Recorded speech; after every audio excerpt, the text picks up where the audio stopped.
You think it's important to know what the meaning of life is? No, it's kind of, you're putting us on the spot. I agree. I think we evolved from apes. I personally believe in reincarnation. I mean, my family's religious, but I don't really know where I stand. It's a lot to think about, you know. In the beginning, do you believe that we've evolved, or do you believe in like a special creation? Jacob, what do you believe? I think we've evolved. Do you have any room for God whatsoever? Well, you can kind of see like ape to man, so I think that. Do you know what I mean by that? Yeah, that's what I think. So you believe apes to man. You believe primordial soup and kind of grew from there. Do you think that there's any people group that are sort of higher in that process or lower in terms of just like priority? I don't really know about that. That's fair. And Kaylee, what do you think? Where do we come from? I agree. I think we evolved from apes. Okay. Any aspect of God whatsoever?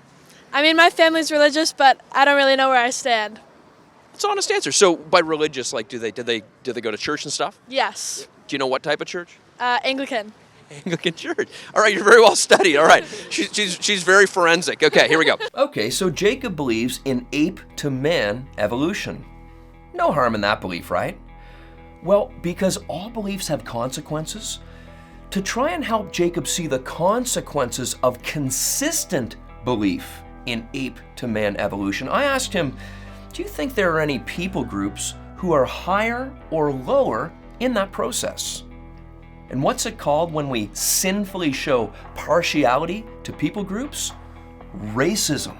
Now, if you want or need expert Christian counsel on all topics, science and the Bible, including racism, please go to our friends and ministry partners, Answers.tv. Because you may not know that the complete title of Darwin's most famous work was, quote, On the Origin of Species by Means of Natural Selection, or the Preservation of Favored Races in the Struggle for Life. Favored races? Did it really say that? Yes, it did. And while Darwin wasn't the first sinner to suggest biological arguments for racism, his philosophies certainly fueled racism. How? Because Darwinian evolution was and is an inherently racist philosophy. It actually really truly teaches that different groups or races of people evolved at different times and rates, which is sorta what I was asking Jacob about. But let's get back to the conversation. What's the meaning of life? Why are we here? What's the point of all this? I don't know. Can you come back to me on that one? You can come back to you. Can I phone a friend? Okay, Kaylee, what do you think? What do you mean by that? What's the meaning of life? What are we living for? What's the point of all this? You kind of choose to succeed or not, and you can kind of like put yourself out there and see how far you want to succeed. And some people don't really want to go that far, but some people, if they want, like, sky's the limit.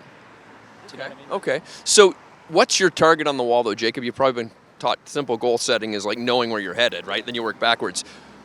You breathe your last. What do you want people to say about Jacob? Jacob was what? Fill in the blank. Whoa. I don't know. Like speechless. Jacob was speechless. Okay. And Kaylee, what do you believe to be the meaning of life? Why are we here? Why are you at Western? Why are you studying this? Why are you walking these streets? Why are you? I'm here to study and better myself and hopefully get a good job when I'm older. To what end? I don't know. You guys got to think about this stuff, no? You think it's important to know what the meaning of life is? I know, it's kind of, you're putting us on the spot. Why is a powerful word. Why?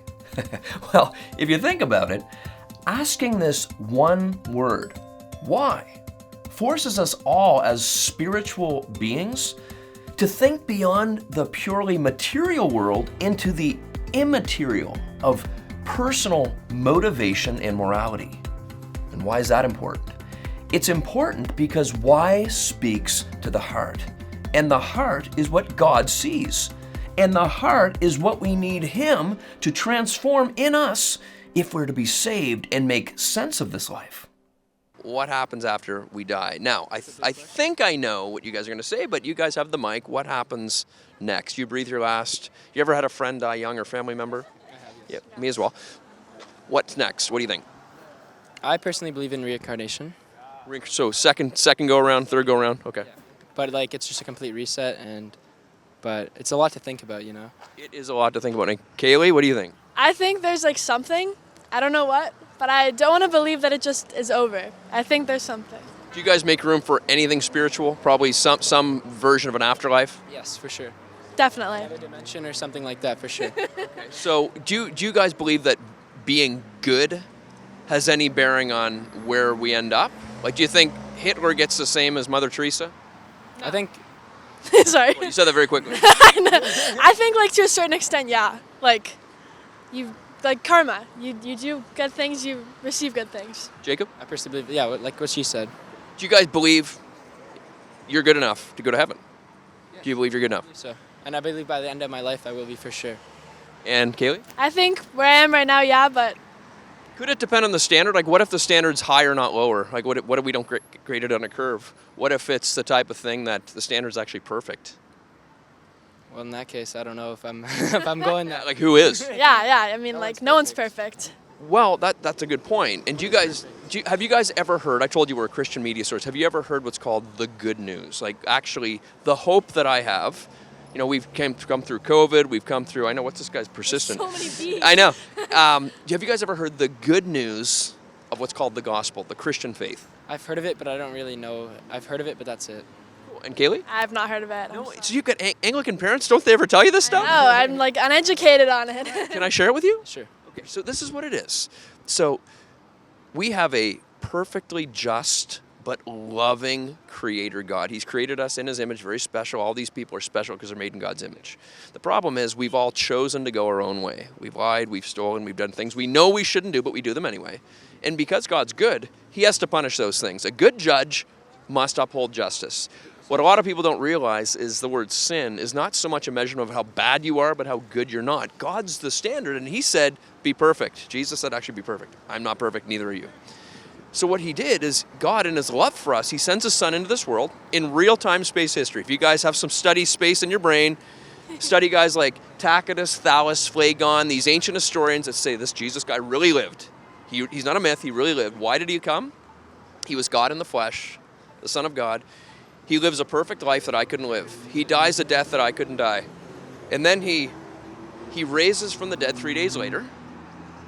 And now he says to everyone, boy, we're getting surrounded by hornets, cameraman. He says to everyone, if you will turn from your sin and put your faith in me alone to save you, then he will remit your death sentence. He will grant you the gift of eternal life. And you're not judged in your sin anymore. God sees you the same way he sees his perfect son. The good news is we broke the law, yes. But God paid our fine in his life's blood with the death of his son. That's the good news of the gospel. And so the reason we can have hope is not because of my goodness. I don't have enough goodness. Jesus is perfect. He paid my fine for me. Have you guys heard that before? I have not. You've never heard that. I feel like I have. You feel like you have. I feel How long? like Are you guys from Canada? Yes. And you've never heard this message before? I feel like I have. I'm not religious, so I haven't really learned that much about like religion. And that's fair. And what I've just shared with you, just so you know, though, is religion is sort of like what man does with it, what I just said. Yeah. We're talking about a relationship with the living God through his son, whereby I actually have peace. So those three questions really quick. Where do we come from? God specially created us in his image. What's the meaning of life? To bring glory to him and to have joy and peace everlasting. Where do we go when we die? We go to be with him because he's actually paid for us to do so. And that's the good news. We can have hope and we can have joy in this lifetime.